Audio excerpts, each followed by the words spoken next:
Welcome to the BleedRedBlacks podcast. Best fans in the league right here, baby! With your hosts, Colin and Mike. Susie Q. Produced by Mark and Johnny Z. BleedRedBlacks starts now.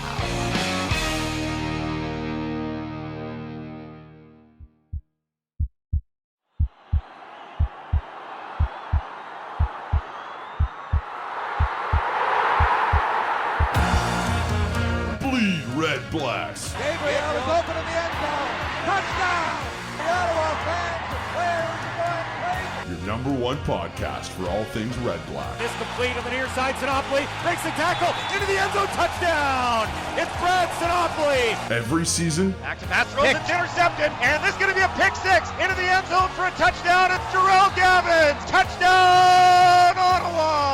all season. First and 10 Ottawa for the BC 30. Here's Burris throwing into the end zone. Ellingson. And it is caught. Oh, what a catch by Greg Ellingson.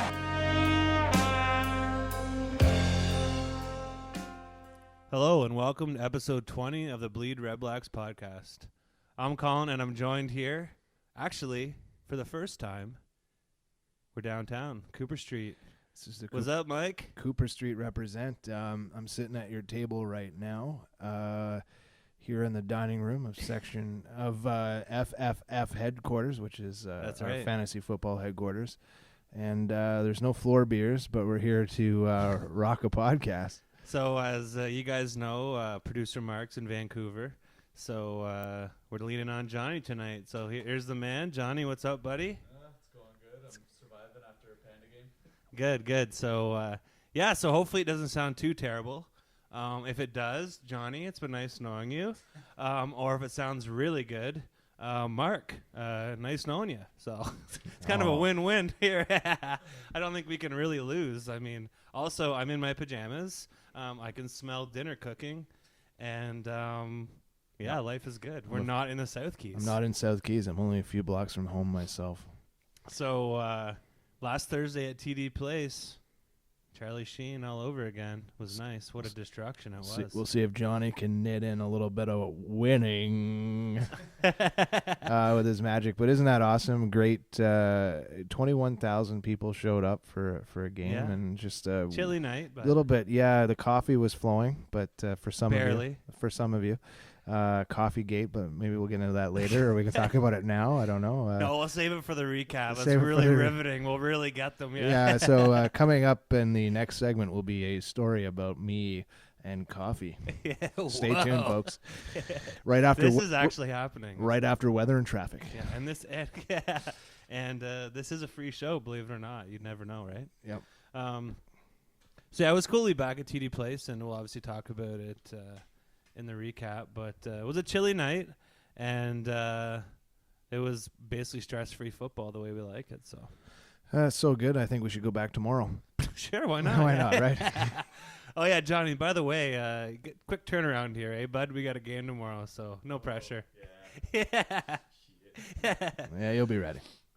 So kind of the game on Tuesday. I'd say it's not a neutral site game, but I mean it is kind of a little different. So we figured we'd do a neutral site podcast. So here we are, downtown. We've never done the podcast above ground level before, right? Yeah, and we're splitting we're splitting the income here today or something. How are the Red Blacks doing it with the Argos? I think they're splitting the ticket revenue, and the Argos pay their own travel, I believe. I think we came up with an agreement for their corporate stuff. Yeah. So they were paid out, and then our corporate sponsorship will be visible tomorrow.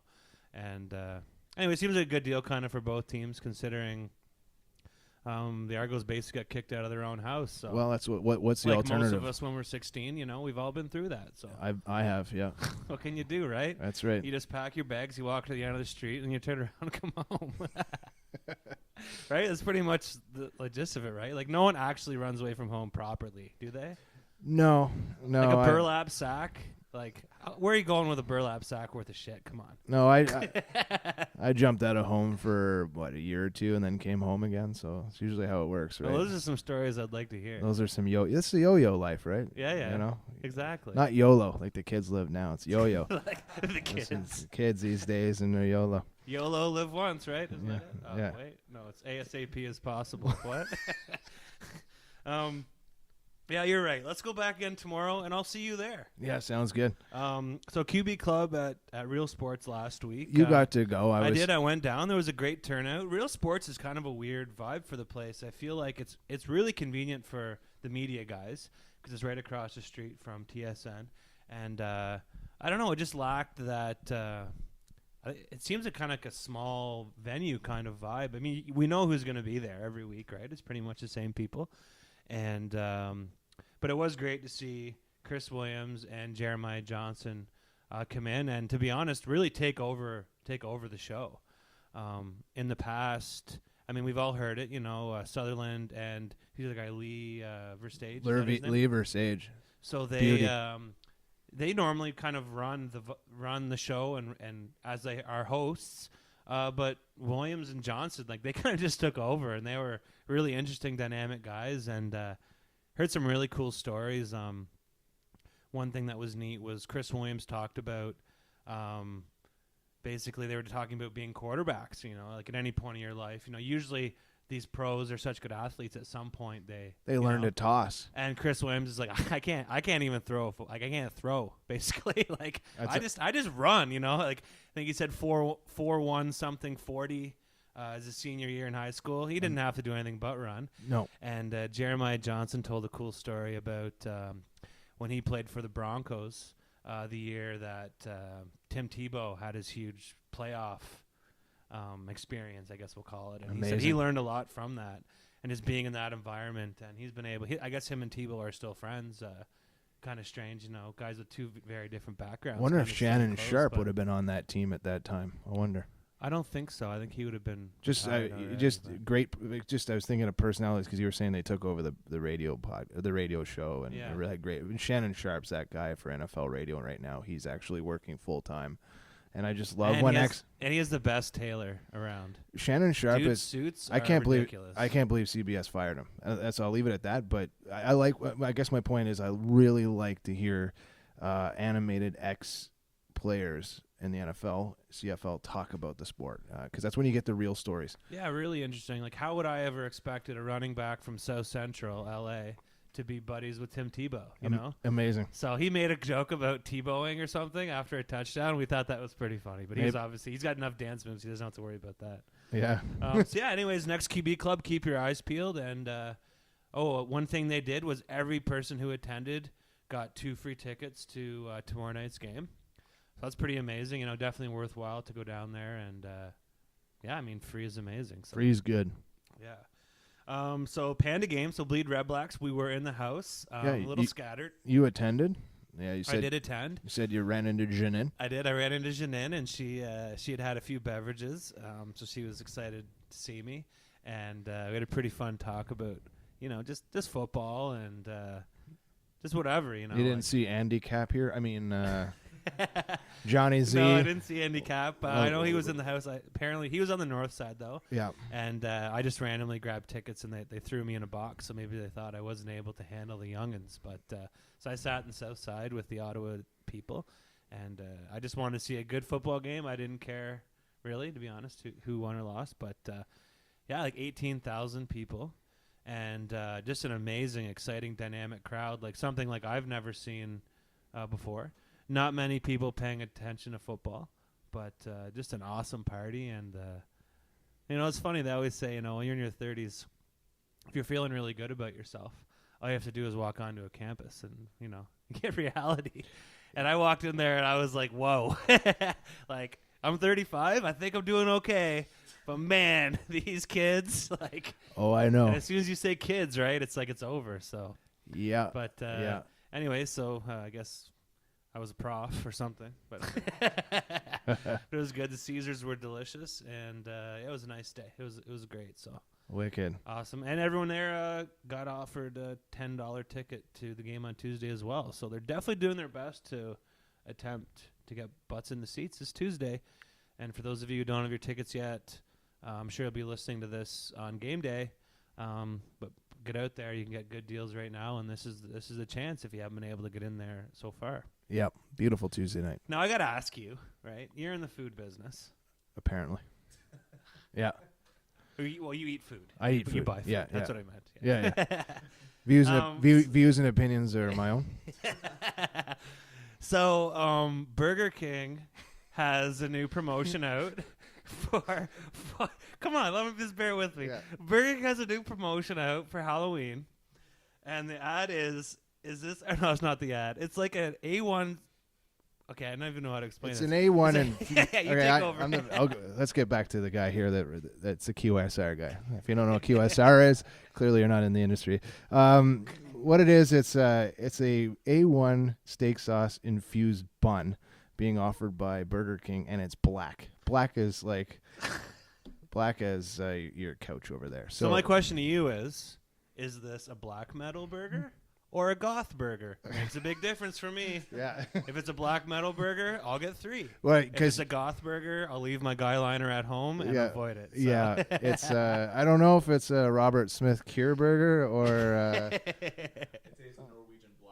it's a Norwegian black metal burger. Yeah, it's funny how will a church burn if I eat it? Basically, that's what you got to ask. The lengths that quick service restaurants are going to in order to gain attention is something else. So I think it's maybe that's all it is. Like the ad obviously worked. We're talking about it on a football show. Well, it blew our minds. We were discussing it with my brother Yeah. at the game on Saturday night. Like it was like, or just it was funny, and I knew about it obviously because I'm in the industry, but it was something that had been done in Japan before as well. So it's not new, but it's definitely new to North America. And good for Burger King for being way out there. And if you're looking for a Burger King in Ottawa, there's still a ramshackle Burger King over on Saint Laurent Boulevard. Really? Next to the Laser Quest. That's still there too? It's still there across from the McDonald's with the huge So playland. basically when you're done looking at the trains and you leave the Crooked Kitchen, no, that's closed It's too. close because of the black hamburger buns that are that they used 50 years ago to insulate the place. disgusting. I know. So, anyways, Love yeah, the smell of creosote though, right? Speaking of black hamburger buns, you know, whatever. You use what you got. Speaking of metal, you did a little metal show. So this is the segue. Did a metal show. Saw a band, a grind band called Maruda. Amazing 3-piece grind band. And it was awesome because I'm always that dude that never goes to the show until the headliner starts. Well, I used to be, but I'm just too old for that now. Sorry, Johnny's like, I hate people like you. Because of you, bands are broke. Anyways, that was my Johnny impression. Pretty good. It's no Edna from Sex and GG, but yeah. Okay, good. Call my mom right now. Well, after I got her tickets to Serena Ryder, I think she should be calling me, bud. Yeah, so I saw a band, and they were the first band that played, and it was just awesome to see like a good old school kind of grind band, and it was awesome to get down there and kind of like the Panda game. If you ever want to feel old, just go to a metal show at Mavericks on a Saturday night, and rude awakening. But anyways, at least compared to most of them, I was relatively sober, so Awesome. I came home feeling pretty good about myself, Relatively so. sober. Football weather, food, gambling. Fall is here. Gambling. Before Johnny got here, we had our we did our DraftKings daily grind, talking about Comparing strategies today. So we're comparing heads up versus tournament strategies. Yep. We're talking some bankroll management. Bankroll talking management. some risk of ruin. Talking just plus EV decisions and basically just nerd porn. Yep. Nerd jock porn. And yeah, so yeah, welcome to the DraftKings podcast. Once again, just enter the code BleedRedBlacks for $100 roll. Right now we're speaking, and I'm thinking to myself, like, is this actually gonna work? Like, I'm waiting for Johnny to be like, oh shoot, I forgot to turn my computer on, or like, because normally Mark, we've had a few of those surprises with Mark. We did, yeah. I think the best story is last year when Janin and Mark did their little playoff special. Janin was halfway home and Mark called her and said, yeah, by the way, you got to come back. We got to redo that. I didn't record it. So maybe he was just lonely and wanted some more Janin time. But we've all been there. We've been there. I've been there, yes. We've all been there. We've all been driving back to Mark's at one point in our lives. Let's leave it at that. Love you, Mark. Miss Love you, by the way. We miss you. We got Santino coming up. So it's the usual show here with a Santino rant, and then we'll have Janin around the CFL. But first, let's talk about Santino here for a moment. He's going to talk about Thursday night duds. when it comes to attendance at Thursday night football games entering into September. Once again, him and I chatting online this afternoon. Couldn't agree with him more. Listen, NFL owns Thursday nights right now, and by this Thursday night, the Jays will own TV for hopefully a long run. 3 to 4 weeks. 3 to 4 weeks. So good on Santino. His rant touches on that. And unfortunately, I didn't get Janen's file today, so I've yet to hear around the CFL. So I'll hear it with everyone else when it comes out. Well, I've got confirmation that Johnny has received it. Yes. So that's good. Step one. But like myself, I'm not really sure how it goes, but I'm sure she kills it as usual. Yeah. This is so weird sitting in my living room or let's- dining room. It's kind of cool. I can smell the curry cooking right now, and I'm like, okay, we got like 15 minutes to shut this down because I'm going to Dirty Curry Town soon. So Dirty Curry up next with a game recap. Let's do it.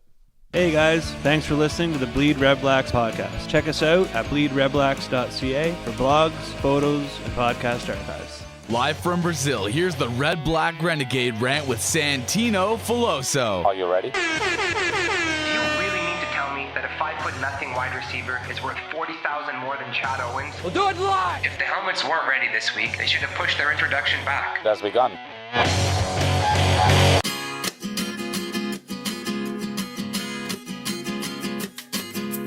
Earlier this year, the CFL and TSN teamed up and decided that Thursday night games would be a staple of the 2015 season. While it probably sounded like a good idea at the time, in reality, Thursday night games have been a total dud with fans. This isn't me just talking out of my ass either. The numbers actually back me up. Through 15 weeks, the CFL has held 11 Thursday night games. Do you know how many have been sold out? A whopping 0. Cities such as Montreal, Vancouver, Winnipeg, Edmonton, Hamilton, and Ottawa have all hosted Thursday night football, and surprisingly, especially in the case of Hamilton and Ottawa, which are traditionally sold-out stadiums, not a single venue has been filled. Furthermore, in those 11 games, the average attendance has only been 23,351 per game. But really, that number is inflated by the 29,000 that showed up in Edmonton and 27,000 from Winnipeg. If you remove those games, what you're actually looking at is an average of a few more than 21,000 butts in the stands per game. Which brings me to last Thursday night, when Ottawa quarterback Henry Burris had a performance for the ages, literally rewriting the history books as he completed 45 passes for 504 yards. That kind of achievement is something that the CFL will celebrate forever, and that those lucky enough to be on hand will talk about for years to come. But unfortunately, instead of a full house featuring 24,500 rowdy members of our nation, just over 21,000 were on hand to witness history. There is an argument to be made, perhaps, that Thursday night games work during the summer, as people find it easier to duck out of work early, kids are out of school, etc. But in reality, the CFL season opener was in Montreal on a Thursday night in June and was 4,000 people short of a sellout. If TSN and the CFL are really planning to continue Thursday night football past this season, they'd be smart to limit it to games before Labor Day, as afterwards, most families, which are one of the key target demographics for the league, simply aren't coming out for midweek games. Not to mention the fact that during the summer, the only real competition for Thursday night football on TV is baseball, whereas once September rolls around, you've got to worry about the NFL's Thursday night football and the NHL season starting up. Hopefully, TV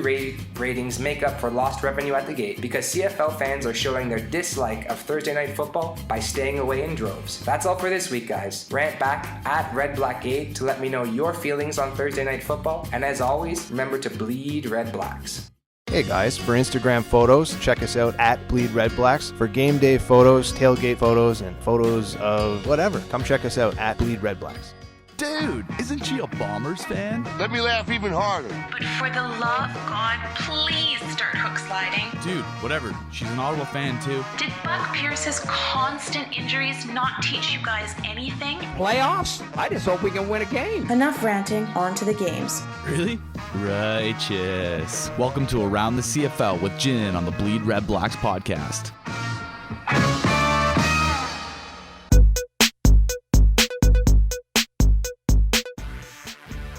Week 15 kicked off with the 2014 Grey Cup rematch as the Calgary Stampeders traveled to a very windy Hamilton to take on the Tiger Cats. Ticats were coming off a bye week, as well as the news that Zach Collaros is out for the season with a torn ACL. Jeff Matthews got the start for Hamilton in this game, and QB was not the only position to be shuffled around. To help out their rookie quarterback, the Ticats re-signed Michael Ford, newly released from the Atlanta Falcons, to start at running back. Ticats aren't exactly known for a running game, particularly since losing Clark Gable to a season-ending injury. Hawley and Grigsby haven't gotten anything going, so Grigsby's been cut and in with Ford, who ended up with 10 carries for 50 yards on the night. If there is one word to characterize this game, it is sloppy. Now, to be fair, that win wreaked havoc on both sides, and neither team could sustain any real momentum. Jeff Matthews ended the night 15 of 23 for 155 yards, 1 interception, and 1 rushing touchdown. Certainly nowhere near the numbers the Ticats see out of Caleros. For the Stamps, Bo Levi Mitchell struggled mostly when throwing with the wind at his back, sailing more than a few passes over the heads of his receivers. He ended the night 25 of 40, 230 yards, and 1 touchdown to Markley McDaniel. The bright spot in an otherwise sloppy game was John Cornish. 14 carries for 90 yards on the ground, 7 catches for 64 in the air, making him Mitchell's number 1 target on the night. But the real difference maker was Rene Paredes. With the wind at the Stamps back in the 4th quarter and down by 3, Paredes nailed 2 field goals, one at 48 seconds from 46 yards out to tie the game, and one as time wound down to 0 from 37 yards out. The Stamps do what good teams do.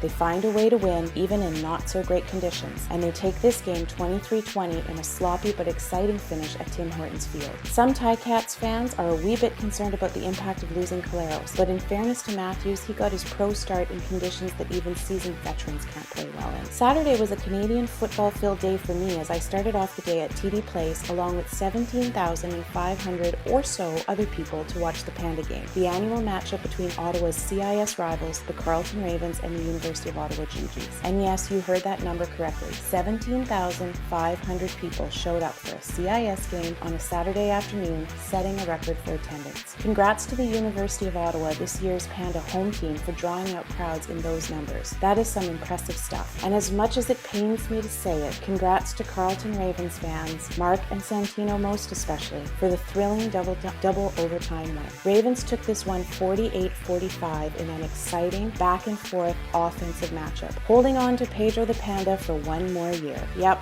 my ego's feeling a little bit bruised after this. But back to the CFL. Next up on Saturday afternoon was the Esks versus the Bombers in Winnipeg. The Eskimos have pretty much owned the Bombers in recent seasons, but I just had this feeling that the blue and gold were going to give it their all and play hard. Plus, with the problems the Eskimos have been having offensively, I really thought the Bombers had a shot. Turned out I wasn't entirely wrong. The game didn't get off to a great start for the Bombers when Studemeyer coughed up the opening kickoff return, setting the Eskimos up for an early field goal. Nichols started the game 0 for 9 on his first passing attempts, but Studemeyer made up for his mistake by finally returning a punt for a touchdown in the first quarter, and Nichols upped his game significantly, finishing the night 22 of 39, 320 yards, and 1 touchdown. Despite waking up on offense, Riley went 30 of 42 for 298 yards and a touchdown, while Walker caught 10 passes for 98 yards. The Bombers seemed to have the Eskimos up against the ropes for most of the second half. The problem? Liram Haralahu, who was candidate for MOP Special Teams last year, could just not catch a break.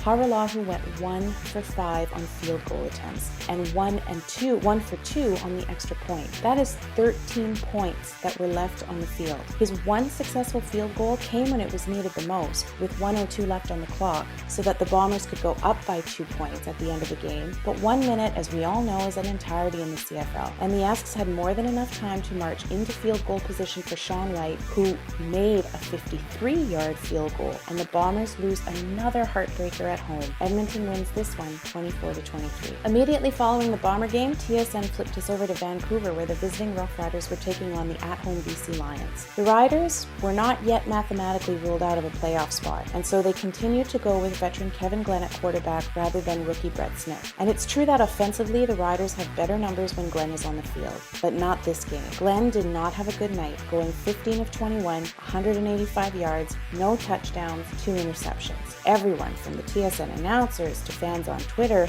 were simply amazed that Kevin Glenn stayed in the game as long as he did. He was finally pulled in the 4th quarter in favor of Brett Smith, who in less than 1 quarter probably put up some of the best numbers we've seen out of him all year. 5 of 8, 94 yards, 1 touchdown, 1 interception. But the real story of this game is the return of BC Lions offense, led by rookie quarterback Jonathan Jennings. Jennings got his 2nd professional start this game and was, in a word, outstanding. 19 of 25, 364 294 yards, 4 touchdowns, 0 interceptions.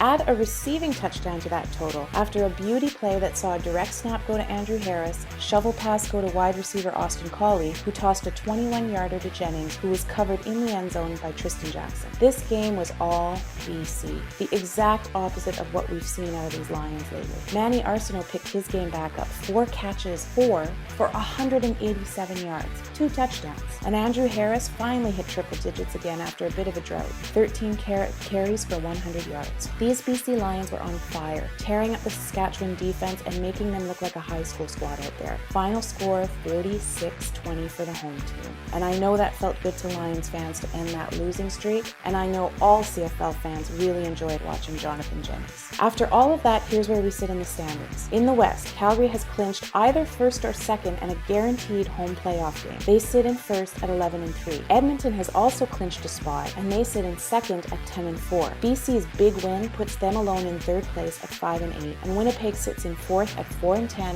while Saskatchewan is in fifth at 2-12. In the East, Hamilton and Ottawa are tied for first place at 8-5 apiece. These teams have not yet played each other this year and won't until the end of the season, so this is going to be an exciting series. Toronto sits in third place at 7-5, and Montreal in fourth at 5-8, the same record as BC in the West. But remember, if those records are tied, there will not be a crossover. So the Red Blacks did the Lions a huge favor by defeating the Montreal Alouettes this weekend. You're welcome. Week 16 is going to be a busy one with 5 games on the schedule, beginning on an odd night, a Tuesday night, when the Red Blacks take on the Argos at TD Place. Remember, this is officially a home game for the Argos, but is being played here because of the Jays' postseason schedule. Saskatchewan travels to Hamilton next Friday, where we see rookie Brett Smith taking on rookie Jeff Matthews. The final act of the Battle of Alberta takes place on Saturday in Calgary. With both Edmonton and Calgary each having 1 win apiece, this could have some big implications for top spot in the West. Winnipeg travels to BC on Saturday as these two teams battle it out for third in the West. And finally, on Thanksgiving Monday, the Argos are back at it against the bruised and battered Montreal Alouettes in Montreal, who also need a win to keep their crossover chances alive. Well, that's it for this week's edition of Around the CFL, with a little extra love for the CIS. Remember to tweet us back with your thoughts about your league, at BleedRedBlacks and at Ottawa J.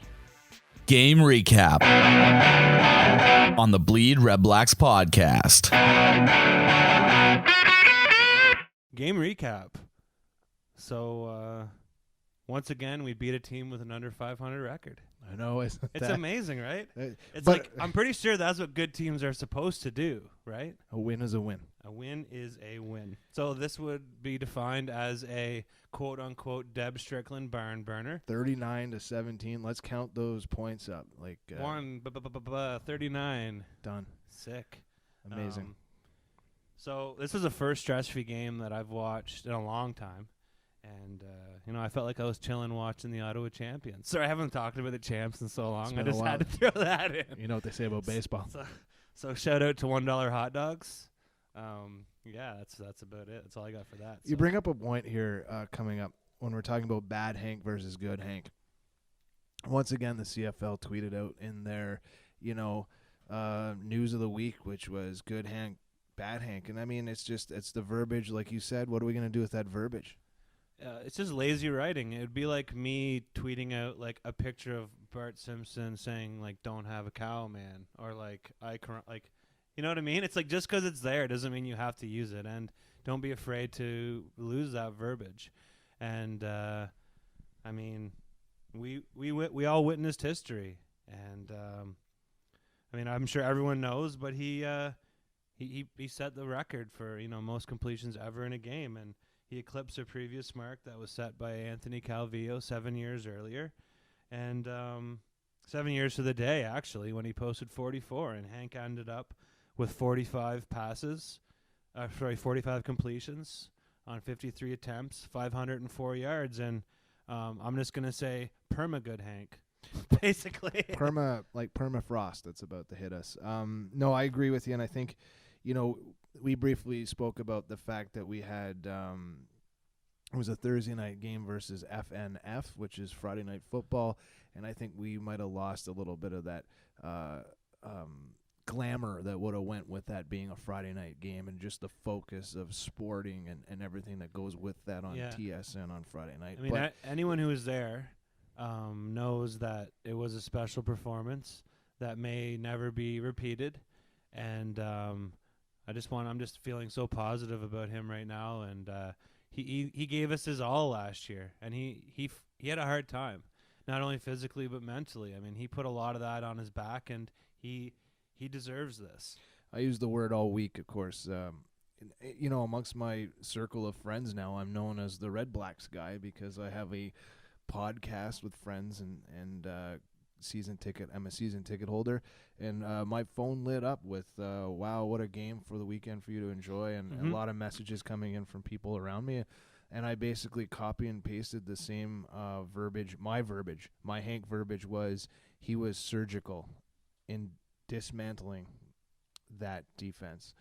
And that's what it felt like watching that game. And we're going to get into the stats here in a moment, talking about his numbers at the half, right, would have gotten rid of the bad Hank, right, for a whole game. That's right. 28 for 34 and over 300 yards passing in the first half alone. And I don't know. I'm just wondering, Mike, can I slide him in on DraftKings next week anywhere? Probably for like 2 Gs or something? Yeah, he might be, what, a 4,500 flyer? You gonna take a flyer on Hank or what? And I was gonna ask, is that heads up strategy or what are we talking about? Tournament play? Tournament. I'm definitely gonna stack him with Sinopoly too. But sorry, classic. Yeah, we'll get into our CFL DraftKings podcast a little later. So, like I said, what Hank is doing is beyond impressive, and he deserves all the success in the world after. I mean, taking that whole year on himself last year, and I can't say it enough. And anyone who's talked to him, anyone who got a chance to talk to him last year.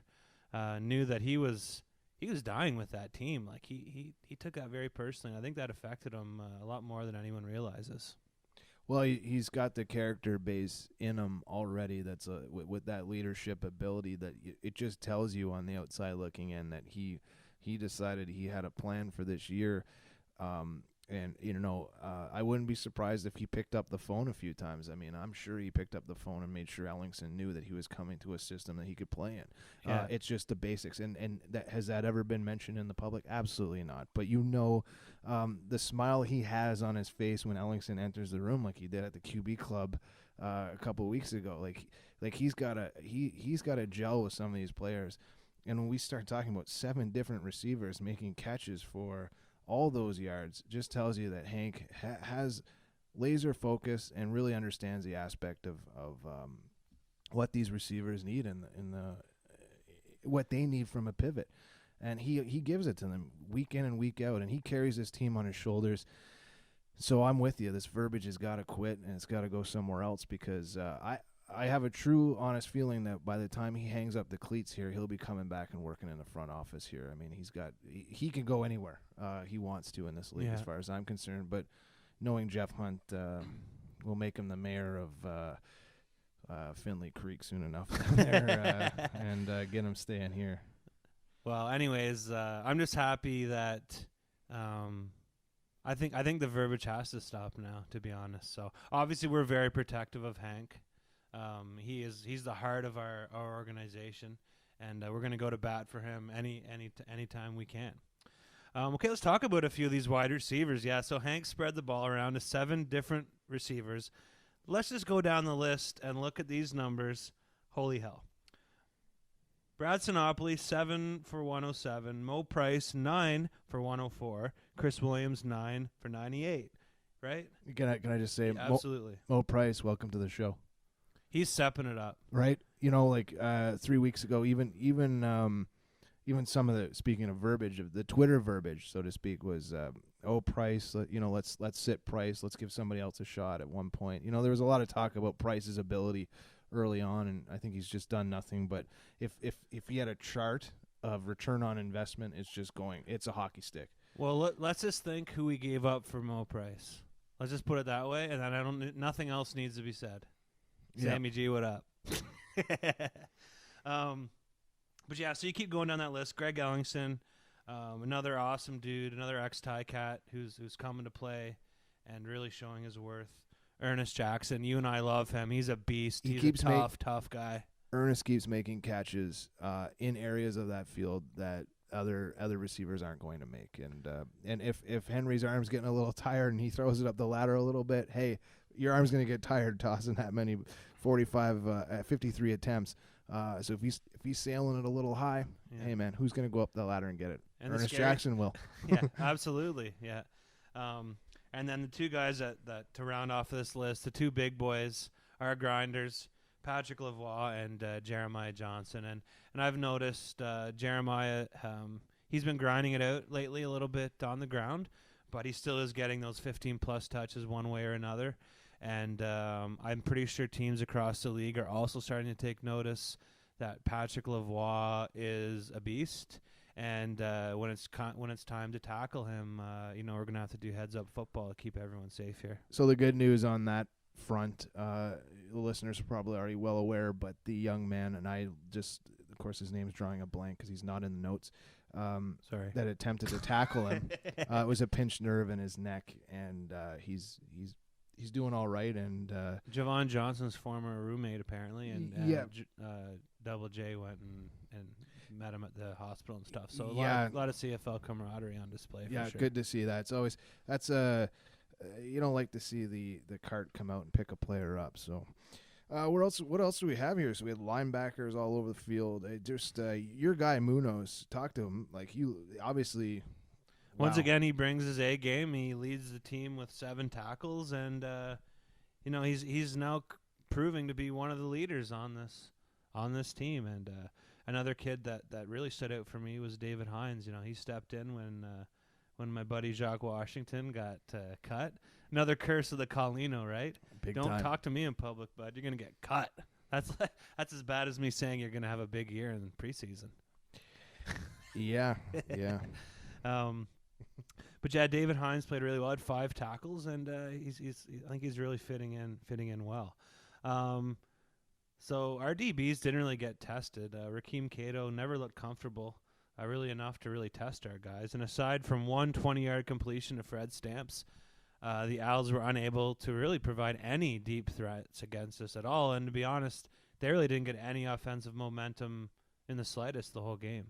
Well, they went 2 quarters without any points whatsoever. They opened up the first quarter with a field goal, and after that they didn't see much until they didn't put 14 points on the board until the 4th, and basically I were basically playing at that point. So and we were deciding if we were going for a Thursday night fish. We were gonna go for the roast and leave. Because the Steelers were playing, and I was concerned and. I missed a barn burner there, but that's all right. So the most exciting part, as far as that goes, is the dude who sits in front of us. He likes to wager, as we do in FF, and he's an over-under guy. So he had, I don't know how much money on the under, and with 1.1 seconds left, the Owls touchdown made it an over. So I wasn't even watching the game at that point. We were watching him sweat it out. He was like in knots, and it just looked like he was going to a job interview or an exam he didn't study for. But it was. So let's talk about the special awesome. teams here. You got some interesting ideas on special teams this week, and so I thought coverage was much better. Improved. Much better. I had a chat with Santino about that. He told me he didn't agree with me, but that's okay. I don't mind that at all. I think. We were still victimized by the poor coverage by Stephon Logan. As far as that goes, coverage is much better. I'm already beating this horse. Like, the horse is dead, right?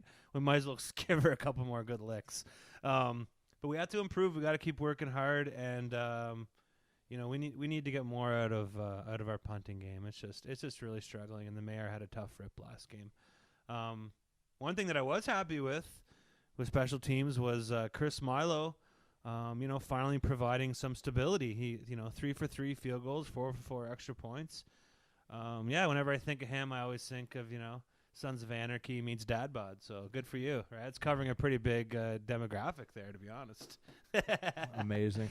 Antoine Pernot, he came to play for this struggling special teams group. He led the team with 3 special teams tackles. His football IQ is it's right up there for Canadian football. Obviously, being bred into the system of Canadian football, when it comes to special teams, you watch him, you isolate him on a kick return, and you see his ability to read that, and it's something else. So good on him, and it's only going to improve. Absolutely, and like you said, he just constantly shows growth. And I mean, I know the coaches think very highly of this kid. I had some chats with a few guys while I was away, and they definitely see him in a Red Blacks jersey for a long time. And I hope we get to see him running around like a robot at TD Place for many years to come. And we're still missing our best special teams guy, right? Justin, you know. He's trying, but yeah, You know. like you said, he's had more surgeries than years in the league. So and I bet you, you know, that goes a long way for a guy like Pruneau. I bet you he thinks about that and says it's my time to step up. So good for him. So there was another adjustment to the record book with under 1 minute remaining. Al's slot back Nick Lewis hauled in his 855th career pass, leaping over. I shouldn't use the word leaping. I don't know if Nick Lewis can leap over anything. Rolling over Milt Stiegel for 7th on the all-time league reception list. So a little double history going on at TD Place there last week. So, anyways, it was an awesome win and just really fun to see a game that was stress-free.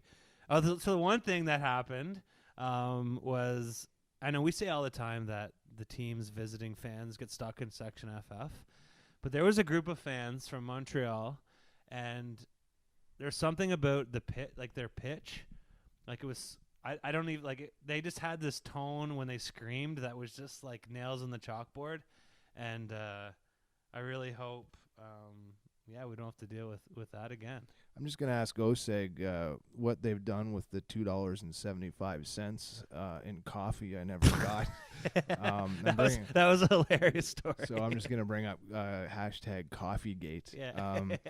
You want to talk about it? Or? Well, yeah, I have to because okay, it's on my chest. It's obviously bothering you. It's I'm right up there being rattled with being in the wrong section a week before. So basically, me and everyone else in this country that drinks 7 cups of coffee a day showed up at halftime to get a cup of coffee. So me being the generous, because it was under $100, being the generous lad that I am, offered to pick up 3 cups of coffee. Yeah, that's how we roll in Section FF. Hashtag BleedRedBlacks, stay caffeinated. Cheering juice. Cheering juice. I bought a coffee for you and my brother who attended the game, who also was his first game and enjoyed it thoroughly. Said the building, quote, resembled an actual sporting event this time versus a Renegades He also game. said last time I was here, I had a bag on my head. So that's pretty amazing. which is the great paper bag story of the Renegades days. But to move on to the coffee, I attempted to purchase 3 coffees from the concession stand, and what came out of that was 2 coffees handed to me out of the 3, and just this blank look from the people behind the counter, which was a blank look of, oh, we're out of coffee. And I thought, okay, well, I'll just wait around and you're going to brew another one, right? No, we are out of coffee. And then I was like, I got to give Mike a hand here. I'm like, it's cool. Just give us the $2.75 back. Yep. Can't do that either. Not sure how to do that. And then the cash broke. And then the cash broke. While the poor young lady, and it's not her fault. No, she was obviously like frazzled. Frazzled. Yeah. Bedazzled. And she was sweating it, and good thing we're good, chill, patient guys, right? I'm a patient guy. I was like, can I get a Pepsi with that? And it was like the dude from like. She said no. No, it was like the no Pepsi for you. Yeah, like this the Simpsons guy, right? Like, sir, I can't do that for you right now. Krusty Burger guy, right? I'm doing my best, but no. I hope they're making that $2.75 work for you. I'm hoping she was able to put it in her tip jar or something. Pocket. Yeah, good for her. Put that down on your OSAP there, sure. Classic, absolutely classic. But it was amazing, and the coffee was delicious. I hope it was hot as like. I think you still have it in the kitchen here. It's probably reasonable temperature to drink now. Actually, yeah. I stuck it under my seat. It'll be good for tomorrow night's game. I can't Amazing. wait. Okay, so that was it. A victory, a stress-free victory, an awesome night at TD Place, and love that barn, love that team. Let's just power bomb a preview here. Yeah, we play tomorrow. We're gonna see you there. I'll be there for my coffee. Dear OSEG, have the coffee ready. Knowing Cabina, she's going to write you a letter, and she's going to put $2.75 in it. No, yeah. That's probably. how she rolls. Yeah, that's okay. Not that we're implying that's what we were looking for. Yeah, but we might as well make it $5 if you do. Yeah, make it even. Yeah, just actually, it might be cheaper to mail if she just put a 20 in it. Okay, game preview. So we're heading back to the barn tomorrow. Third time in 11 days. Man, it might as well just bring a tent. Like, I'm getting to know that place pretty well. I feel like I live there. And we got playoff Fury coming as well. So wow, I'm going to be hanging out there a little bit, I think. Yeah. On the berm. Sorry, Kabina. Till I get that 275 back anyway. But listen, we'll talk you're about holding this over her head now, right? If I get a coffee, maybe I'll get a ticket. You know what I mean? But I think you got to get back to that special teams. We can't let them define basically our win or loss category. So it's the same old, same old. This is an easy preview to do because the game's tomorrow. There's 30% off tickets, and our special teams is going to show up to play. That's my prediction. Let me see my in-depth analysis. The game's tomorrow. We need to win. Still lots of tickets left, and it's hard to beat a team 3 times in a row. And let's shut up those annoying dudes that are coming up the 401 tonight or tomorrow from sitting in section FF. Yeah, well, they're probably flying Porter, so maybe they can hook me up with some of those cookies. Yum. Nice. So I can't get enough of those things. Quick look at the division, East Division, before we go. I mean, listeners are probably already well aware of the amazing home record that we do have at 5-2. Mm-hmm. So I just like the fact that, currently Hamilton's 8-5, we are 8-5, and Toronto's 7-5. Toronto does hold a tiebreaker against us, but this is going to be a dogfight, and it's tight. It's really tight. And also, as it stands right now, there would be no crossover after BC had a good showing against Saskatchewan. Another thing I wanted to point out. Not that affects us, but our fans in Montreal are definitely Mr. Cliffy D keeping his fingers crossed for that. Okay, so I was a little red in the face after the Red Blacks victory when I checked my CFL Pick'em app, only to realize you forgot. I forgot. Oh, speaking of forgot, the curry's gonna burn up right back. So I'll bring this up as Colin hits the kitchen. I can give you a play-by-play of his cooking skills here. That's still alive, by the way. It's not cooked. It's still moving. CFL Pick'em week 15. I went 3-1. Colin, when he decided to make his picks, went 3-0. So good for you. He probably would have went 4-0. Ruth Day, he's gone out west apparently in more ways than one. Apparently, they don't have internet in Vancouver. No, he went 0 for 0. So he's kind of following the Johnny Z strategy. It's a good strat. You're still 1-0, right, bud? Classic. Reach for the stars, buddy. Reach for the stars. At least you know you won't be last. Jeanine 2 for 2, and our own Santino Filoso goes 4-0. And you look at these stats here once again. Empire Andrew. Listen, I hope you're rolling this into some pro line wins as well, buddy. Same with you, Cole Shelton. Or at least you're grinding DraftKings or something. I'm currently open for any DraftKings consultants. So if you guys know anything I don't know, hit me up. Pay for my golf at Gmail. And just going down that road there with Santino Filoso, 6,200 points. Is that who's last roar? Is that that's Lordell? That is Superfan Lordell. Yeah, 6,000 points. So we're rolling in there. We had some great players in our pool, and you and I we're stretching it back and forth at a dead heat for me wearing a Jones Bengals jersey. We both have similar records. The only difference is I forget games sometimes. And I've strung together a couple of streaks. But it's close. It's close. Because I've gone. I think if we're within 100 points, it should be a tie. Yeah. Because like everything we do, anything within 100, just don't worry about it. Don't even show up. Because it's not. We're just going to cancel the show. Yep. Permanently. So we got like 17 games this week for week 16, which is great. I'm week 16, the Argos played twice. This is amazing. Welcome to the CFL, folks. You can't make this up. I swear to you. Unbelievable. So obviously tomorrow, I think the Red Blacks. You're not going to beat the same team 3 times in a row. The way they have been winning penalties and special teams. So I think the Red Blacks are going to pull it out at home tomorrow night. The difference between teams that good teams find a way to in between that balance of riding the roller coaster. And it feels like right now, outside of special teams, the Red Blacks are kind of rolling even. Defense is playing well. Very Offense confident, is very consistent. Very confident, very consistent. Yeah. That's what good teams do, especially in football. Doesn't matter what level, NCAA, NFL, kids football, whatever it is. You have a consistent 3 squads, or at least 2 of those 3 squads, you should be able to do all right. So I'm confident, 200% confident. And once your team gets to that point, right, all the other variables that come into play are gone. You know, you're not second guessing. You're not trying too hard. You're not trying to, do something you're not supposed to do. You're not.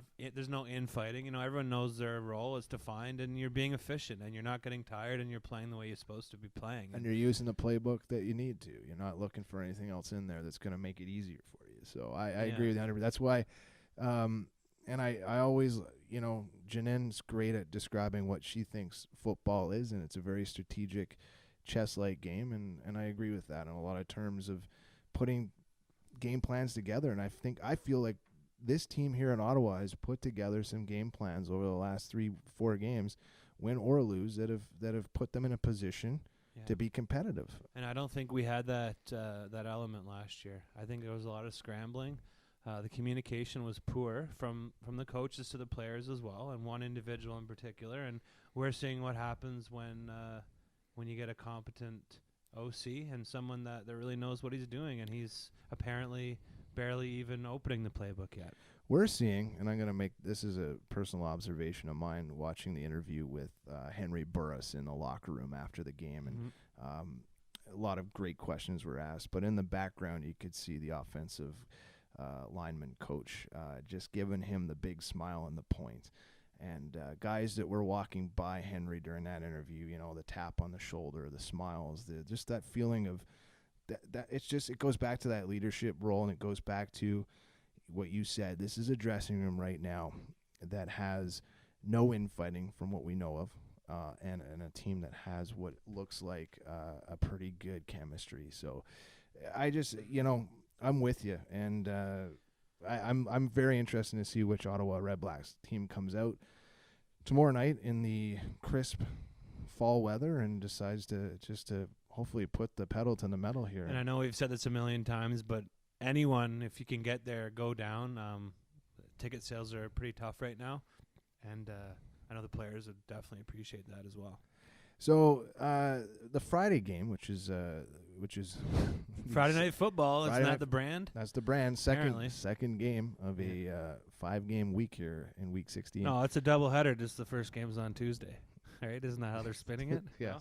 Friday Night Football, Tuesday, Thursday. Thursday. Doubleheader. In between, you got a little bit of Blue Jays. Who's going to be watching football on Friday night? No, because they're just making jokes like, oh, there you go. There goes another person jumping on the Blue Jays bandwagon. It's like, yeah.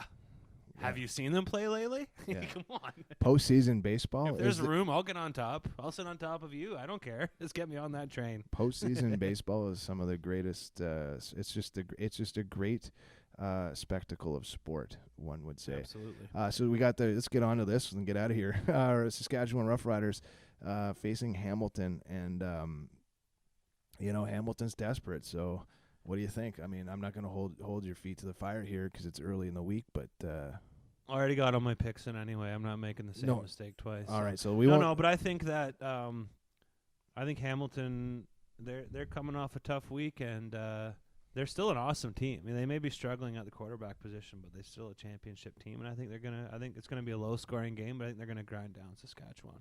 Speaking of doubleheader, Saturday night football is going up against Hockey Night in Canada and more postseason baseball. So we have Edmonton and Calgary in one matchup at 7 o'clock, and then Winnipeg and BC. And I'm really Oilers Flames games always sell out, so it should be good. Oh, sorry. I'm trying to. Because I was about to say that the game that I'm most interested in watching is that Saturday night 10 o'clock BC Lions game, just because I love. What team are you gonna get? Well, personally, you're right, and it seems to be what I say every week. And unfortunately, I didn't listen to my ATCFL this week, so I'm not as up to scratch on what my true feeling is on that game. But I don't know. But me personally, on a personal note, I love a good Saturday night 10 o'clock CFL game, and I believe it's the premiere of Saturday Night Live. So it's all going to just roll right into an awesome Saturday night. Sounds great. Well, I think I'm taking BC again. I watched quite a lot of that Winnipeg game last week, and I think they're trying really hard. There's but a they're just team, not quite there. There's a team that's trying everything now, right? They're throwing it all in the bag and just. Apparently, Siobhan Walker is going to start at quarterback this weekend. Amazing. No, I'm lying, but just so I'm hoping Siobhan has a good game this week. That'd be nice. They're targeting him. He's definitely they're getting the ball in his hands. So I hope he can break a big one and put a smile on his face. He's had a tough year and a good dude and friend of the show. So friend of the show, and he'll be happy. I want him to put a little bit of a highlight reel together so I can make another highlight reel. He gave me a hard time when we were being a little rough on him a few weeks ago. So anyway, Chevy, it's all good, buddy. Yeah. He's still a beauty. So and then to wrap up Week 16, Toronto plays their second game of the week against the Alouettes, which is a nice Monday afternoon Thanksgiving 1 o'clock game. Should be fun. And who knows? Like who's going to show up for either team? At least the Owls got lots of time to prep, and I guess their only hope is that Ottawa gives them a tough game tomorrow night, and that Toronto's going in banged up next Monday. We're a 2-mic team here, so I'm gonna hang up my mic and hand it over to Johnny because he's gonna give you the Johnny Z files, I think, music files. Does he have it? He's giving me the cue that he's just gonna put it in later. He's gonna slice it in later, so that's cool. But there will be some music to listen to. I'm really curious, like what this is gonna sound like. I mean, we take for granted that producer Mark is pretty awesome at what he does, and we don't really even ask him. Johnny hasn't given us the wrap-up call yet once. So, not once has Johnny tapped on his watch. No. Or not once has Johnny given a nice baritone chuckle. So what the hell are you waiting for? I knew it was going to be hard to replace his laugh, so that's for sure. Just slow the speed down to 0.25 when you laugh. It'll be good. So I don't know. You're going to put that together. All right, so I'll pass it over to Johnny. Thanks for listening, folks. And up next is the Johnny Z music file. Hold on. All right, this week we got a band by the name of Mara and the Marigold. They are an indie band right now based in Toronto, but they represent the 613. Their lead singer, Mara Nasrallah, and right now, as most bands do from Ottawa, they usually either go to Toronto or Montreal to because it's just more active there, and that's just a fact, unfortunately. It's like when producer Mark was a DJ. Yeah. That's his thing, right? Shout out producer Mark. Not that he's going to listen this week because there's no internet in Vancouver, but anyway, sorry. Oh, it's cool. And you can find their music on Mara and the marigold.bandcamp.com, as most bands point, and that's probably one of my favorite music websites to go to for free and really cheap music. And I think bands actually get a little bit of compensation from that site, absolutely, unlike Spotify. So yeah, and this is their song from their EP. It was released last. I can't remember, but it was released in 2013. It's from their 7-song EP, the Wanderer EP, and this is their track, the titled track off of that EP, Wanderer. Sounds awesome. Well, thanks a lot, boys. Johnny, thanks for coming to my crib and joining me at my dining room table. Oh, it's an absolute pleasure. It smells amazing in here. It smells great. I don't know if you guys are ready, but I'm ready to crush some curry, so let's do this. Oh, yeah. All right. Here at Bleed Red Blacks, we love our football, but we also love the music our great city has to offer. It's the Bytown Beats local music spotlight segment on the Bleed Red Blacks podcast. Today's featured artist, Mara and the Marigold.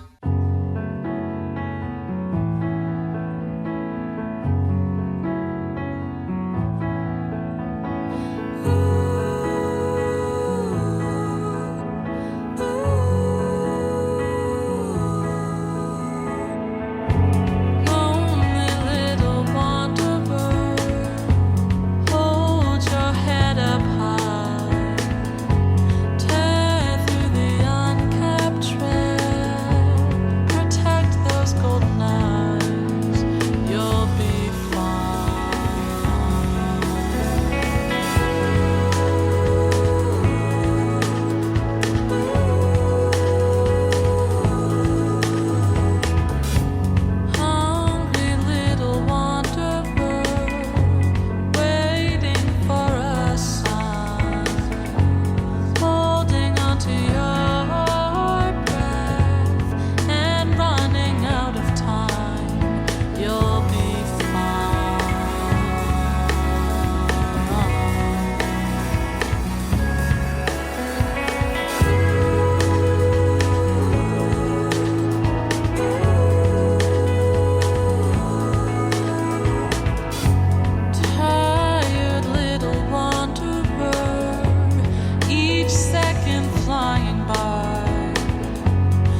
forward, your body to behind, you'll be fine.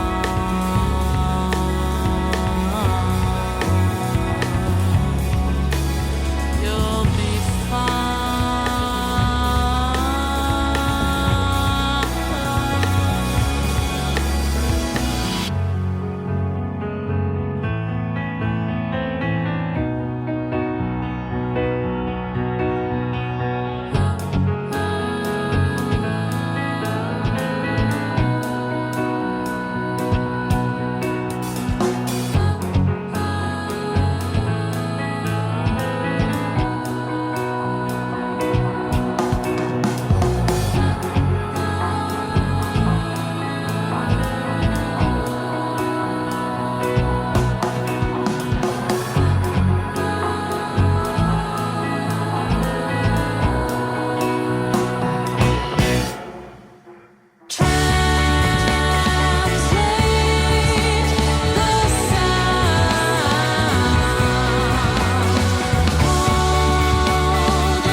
Thank you for listening to this week's installment of the Bleed Red Blacks podcast. All musical content used in this podcast is all local Ottawa talent. If you are a local artist wanting to get your material heard on Bleed Red Blacks, send us a message on our Facebook group. Tune in next time, and remember to bleed red black.